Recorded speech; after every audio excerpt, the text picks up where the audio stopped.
I want to say thank you to everybody who supported my last video on the Scream vs. Halloween review. See, I recorded this one before I recorded the Scream one, so I'm going to try and do more horror, scary movies in the future, since I saw how well you guys liked the scary horror one. So yeah, I just wanted to get this one out here because I had already recorded it, but once again, I just want to say thank you guys for watching that one and supporting that one. Big thank you, and I hope you enjoyed the video. Hey guys, and welcome back to another movie review, / what I thought about this movie. Before we get into this movie review, I just want to take a moment and thank everybody who took the time just to watch my video and subscribe.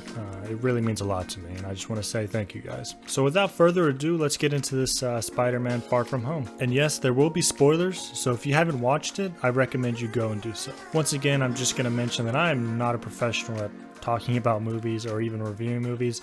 I just really like watching movies, and I thought, why not? So I hope you enjoy. Alright, so let me go over the things I liked about the movie. So once again, they nailed the characters being very, very funny. Except for MJ to me. They try to make her really edgy, and it just sort of comes off as corny in some scenes.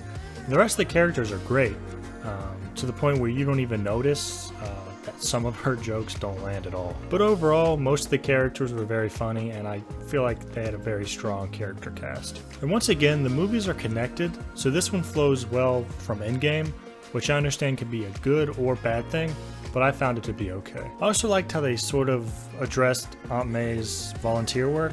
I know in the last movie they didn't really mention what she did or anything, so it was really nice to get a couple scenes of her, just to flesh out her character development and whatnot. I've always wanted a more fleshed out story for some of the characters, and now we get some of that with, Aunt May and Happy. I thought the twist in the movie was pretty good. They did a good job sort of throwing you off the scent and their expectations with the drones and the illusion tech. And one thing I'm really glad about is that I didn't spoil it in any of the trailers what this twist was.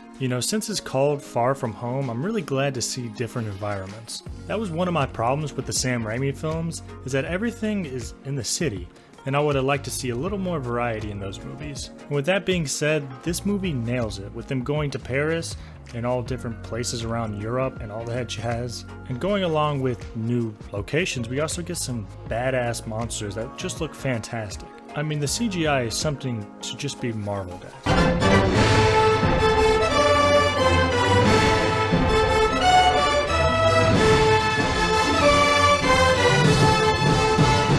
They have a bit of a variety with the water monster and a lava one, which I really like, the last one, which seems to be a hybrid of all of them. I also found the fact that Peter was trying to be more mature in this film. Even if it didn't go well, he still made the choice he thought was right because he thought it was the mature thing to do, which I do have to give the team credit for.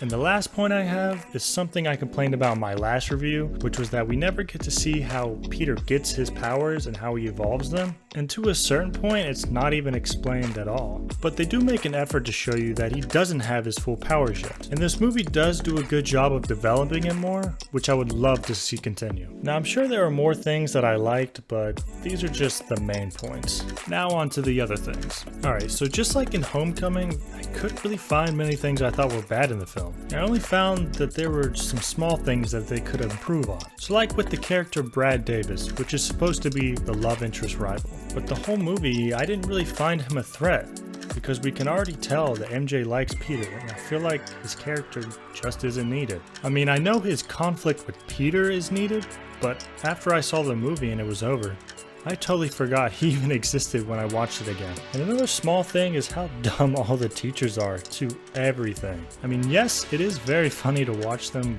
bumble and fumble over their words and everything, but it also just makes them seem fake. And that can really take you out of the movie, for some people. But overall, I thought that they were fine, just a bit too dumb. Also, to nitpick just a little bit, apparently no one can see that Peter is Spider-Man, even though he's not wearing his suit for most of the movie, and in one of the fights, he's just wearing his normal clothes he was wearing 10 seconds before the monsters came. Which I feel like everyone would be able to see it's Peter, but it's just more of a nitpick, nothing serious. But one thing that does bother me is just how dumb Peter can be in this movie, especially when he gives Tony's glasses to Mysterio. I mean, I get that he was trying to be more mature, but it just makes him look uneducated and just a little dumb. I mean, I feel like someone who got a powerful gift from a friend who just died would not just give it to some random guy he met a couple days ago. You know what I mean? But I get they needed to move the plot along. I just wish they did it in a less dumb way, I guess. And to bring everything full circle, I found that all the emotional scenes are just about Iron Man. So if you didn't see Endgame, you really don't care all that much because you haven't seen their relationship. You've only been told it, which I think is kind of lazy, which just goes along with my biggest complaint about these two movies, which is the fact I don't think they can stand alone on their own, at least not as strong as the Sam Raimi Spider-Mans were, and I hope the next Spider-Man film can do that.